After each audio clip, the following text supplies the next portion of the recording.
భగవద్బంధువులందరికీ శుభస్వాగతం. రథసప్తమి రోజు సమంతరకంగా స్నానం చేయాలి.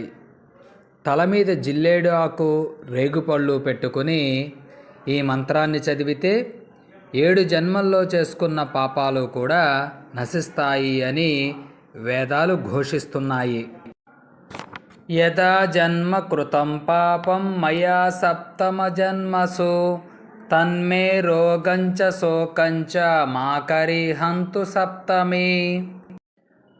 ఏత జన్మ కృతం పాపం యశ్చ జన్మాంతదార్జితం మనోవాక్కాయజం యశ్చ జ్ఞాతా జ్ఞాతే చ యే పునః.